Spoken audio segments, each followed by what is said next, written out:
All right, I'm going to be doing my presentation on addressing police brutality and the Black Lives Matters movement in a new light after learning from this class and learning from secondary resources. My thesis states that text by Dane Smith, Dear White America, and Dinosaurs in the Hood helped illuminate the race-related issues within the United States while furthering my knowledge to be applied to current events like police brutality and the Black Lives Matters movement. So first, I wanted to bring to attention the power of a single story. How can a single story shape someone's perspective of other people or groups? Oftentimes in the media, a group of people are represented from one single story, and we take that story and make it their whole story.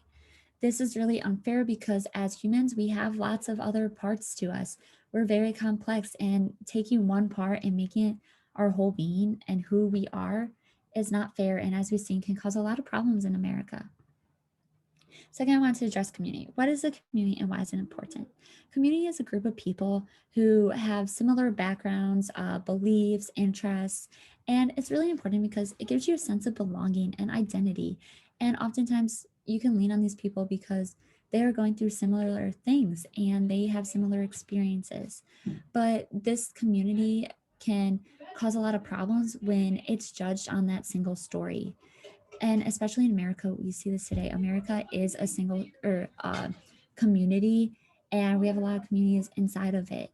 And specifically, the African American community has been constantly oppressed because of single stories that people judge them on. And as for the American dream, that's really hard to achieve when you're constantly oppressed and pushed back. So it's really hard to go from rags to riches.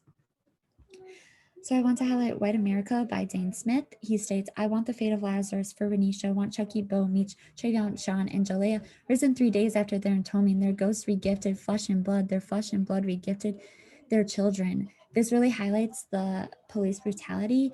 Everybody Dane Smith names was a victim of police brutality. And this piece was written years ago. And as we know, after the George Floyd killing and the Black Lives Matters movement, bringing to attention these issues, that this is still an issue today and it has not been resolved. Then Dane Smith states, each night I count my brothers, and in the morning, when some do not survive to be counted, I count the holes they leave. I reach for black folks and touch only air. Your master magic trick America. Now he's breathing, now he don't. This quote really shows the fear that African Americans have for their life because of the police, and that they're constantly worried that they're going to be killed for almost no reason. And I think this quote from my secondary research really sheds more light on the situation when it says police violence doesn't just happen. We live in a society that creates the conditions for police violence, especially against Black people. Police are a part of a system in which Black people live disproportionately in segregated, economically disinvested, over police communities ravaged by mass incarceration.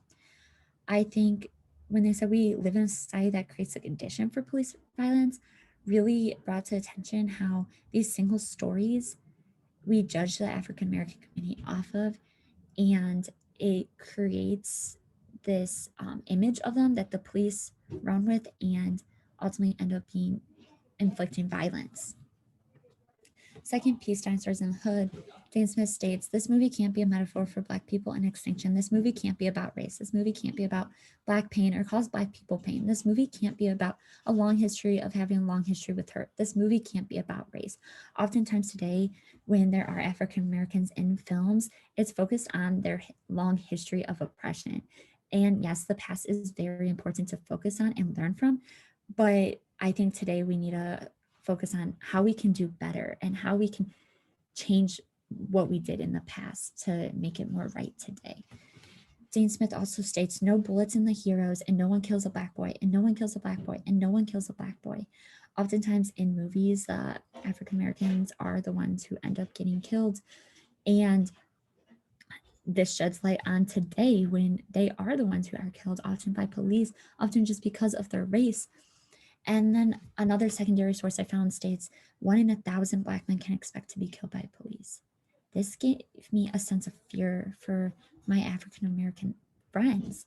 I fear for their lives, and it sheds some light on the anxiety that they face. Obviously, not to their extent, but it did give me anxiety for them. So, what can we do? We can educate ourselves and learn as much as we can about this topic like I did on this presentation.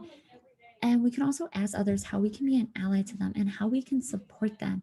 I asked my African American friends, like, do you think these things are really true? Like, what do you think would help? I get firsthand information on it because the media isn't always true. I don't want to rely on them. I want to hear from a firsthand source and how they feel about it. And then we can take the knowledge we learn and educate others on this topic. Often people might not have grown up in a community like me where we are really exposed to this and the issues. So I think educating others who don't really know much about it can really be beneficial and help to change the stigma around all these things. And so these are my sources, and that is it. Thank you.